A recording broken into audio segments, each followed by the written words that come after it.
Olá! Hoje a gente vai mergulhar num assunto que, olha, acho que todo mundo conhece bem. Aquela sensação de esgotamento mental, sabe? Que vai muito além de um simples sono.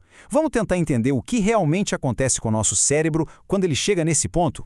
Pois é, essa é a pergunta-chave. Uma coisa é estar com sono, querendo ir para a cama. Outra, completamente diferente, é sentir a mente exausta, como se o cérebro simplesmente não aguentasse mais processar nada. É um cansaço que muitas vezes uma noite de sono não resolve.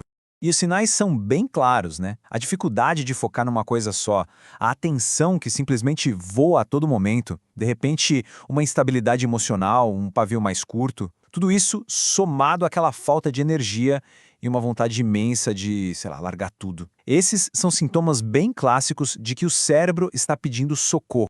Agora, olha que interessante isso. A palavra fadiga não nasceu na medicina, não. Ela veio da engenharia, lá no século XIX. O engenheiro, o Wöhler, usou o termo para descrever como o metal se enfraquece com estresse repetido até quebrar. A analogia com o nosso cérebro é muito poderosa. O estresse mental constante pode sim causar um dano progressivo. Ok, então o que de fato acontece lá dentro? Vamos dar uma olhada na ciência por trás dessa verdadeira crise de energia que acontece no nosso cérebro. Dá para a gente resumir o processo em 4 passos, como uma cascata mesmo. Tudo começa com um esforço mental por muito tempo. Isso gera um desequilíbrio químico no cérebro. Esse desequilíbrio, por sua vez, faz cair o nosso estoque de ATP, que é a moeda de energia do corpo. E o resultado final? A fadiga cerebral que a gente sente na pele. É uma sequência quase que inevitável. Para entender esse desequilíbrio, a gente precisa falar sobre o ciclo glutamato-glutamina. Pensa assim, o glutamato é a mensagem, o sinal. Depois que ele faz o trabalho dele, a equipe de limpeza do cérebro, que são os astrócitos, precisa entrar e limpar a área. Isso é fundamental para que a próxima mensagem chegue de forma clara, sem ruído. E é aqui que o problema acontece. Essa faxina toda gasta muita, mas muita energia, na forma de ATP. Então, quando a gente está sob esforço mental contínuo e a energia começa a faltar, a equipe de limpeza fica sobrecarregada, não dá conta do recado. O glutamato começa a se acumular, e isso cria um chiado no sistema, uma confusão que atrapalha a comunicação entre os neurônios. Bom, se parte do problema é biológico, talvez a solução também possa vir daí. Vamos ver como a natureza pode dar uma força para a gente aumentar nossa resiliência. A gente está falando dos adaptógenos. O nome já é bem sugestivo, né? São substâncias de plantas que ajudam o nosso corpo a se adaptar. Eles não fazem o estresse desaparecer, mas eles modulam a nossa resposta, tornando o corpo mais eficiente para lidar com a pressão. E olha, isso aqui não é conversa fiada não.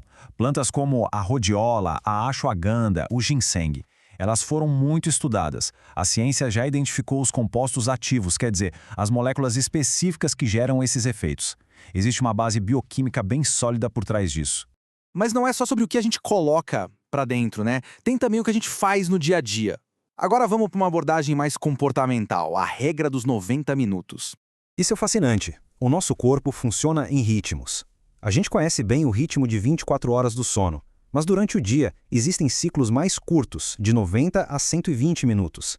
São os ritmos ultradianos, um pico de alta performance e foco seguido por um vale, onde o corpo pede descanso para se recuperar. E aqui a gente se depara com uma encruzilhada. De um lado, podemos ouvir o nosso corpo, aceitar essa necessidade de pausa e permitir uma recuperação natural. Do outro, a gente pode ignorar esses sinais, forçando a barra com hormônios do estresse para continuar. O resultado?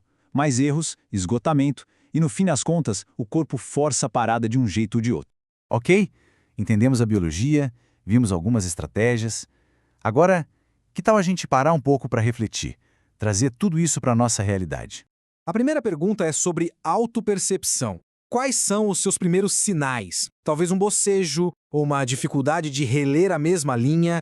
E, sendo bem honesto, esses sinais são ouvidos ou a gente geralmente passa por cima deles? Agora, vamos pensar um pouco maior.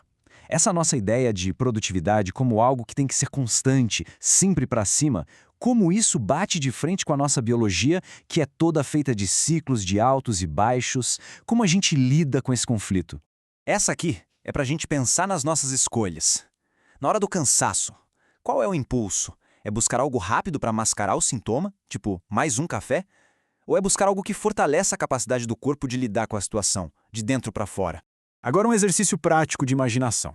Pensa aí, se uma pausa de 20 minutos a cada 1h30 fosse parte da rotina, como seria o fim do dia?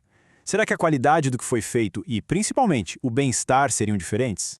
E para fechar, a pergunta que talvez mude toda a perspectiva. E se a fadiga mental não for uma falha, não for fraqueza? E se for, na verdade, um sinal inteligente do nosso corpo, um mecanismo de proteção nos dizendo para pegar leve, reavaliar, conservar energia? O que muda se a gente passar a ouvir esse sinal em vez de lutar contra ele?